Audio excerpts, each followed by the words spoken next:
আগে মানুষ যেভাবে পড়তো পেপার, এখন তার ওইভাবে পড়ে না, এখন মোবাইলই সব পাওয়া যায়। পেপার পত্রিকা কিনে যে আমরা এই সংবাদটা পড়বো এই সময় আমাদের নাই।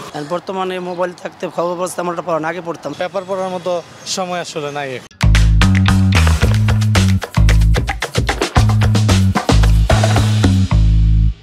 ফিচার 360 পথের পেঁচাল আপনাদের সবাইকে স্বাগত।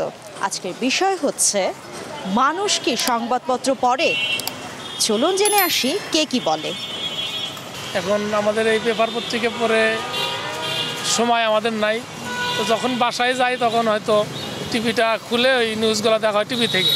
আমি পেপার পড়ি না, আমি ফোনের ভিতরে ইউটিউবে, তারপরে ফেসবুকে এগুলোতে খবরগুলো সবসময় দেখি নিয়মিত। যখন মোবাইল ছিল না তখন খবর পড়ছি, এখন যেহেতু মোবাইল আসার পরে সময় পাই না, মানে ব্যস্ততার কারণে মোবাইল থাকে সাথে সাথে সময়, এই জন্যই খবর কাগজ দেখি না, বেশিরভাগ মোবাইল দেখা হয়।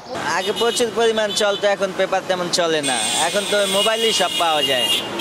মোবাইলে দেখা গেছে আজকের খবর, সকালের খবর অগ্রিম আগে পাওয়া যায় মানুষ। ডিজিটাল নেটের জমানা, ডিজিটাল দেশ, মোবাইলেই সব পাওয়া যায়, এখন পেপার তেমন ভালো চলে না। আমি পেপার পড়ি, কিন্তু বেশিরভাগই অনলাইনে পাই, তারপর ফেসবুকে। ওইরকম ম্যানুয়াল পেপার পড়ার সুযোগ হয় না তেমন।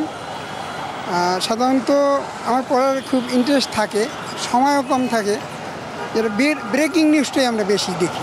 অনলাইন এটা কাভারেজটা ভালো হয় না, সরাসরি একটা জিনিস স্বচক্ষে দেখে পড়া, এটা আমার কাছে, আমার ব্যক্তিগত ওপিনিয়ন, আমার কাছে বেটার মনে হয়। শুনলেন তো মানুষের কথা, এবার আপনাদের পালা। আপনারা আপনাদের দৈনন্দিন খবর কোথা থেকে পান সেটা আমাদের জানান আমাদের কমেন্ট বক্সে, এবং আমাদের লাইক করুন, শেয়ার করুন, সাবস্ক্রাইব করুন। আপনারা সবাই ভালো থাকুন, সুস্থ থাকুন, ধন্যবাদ।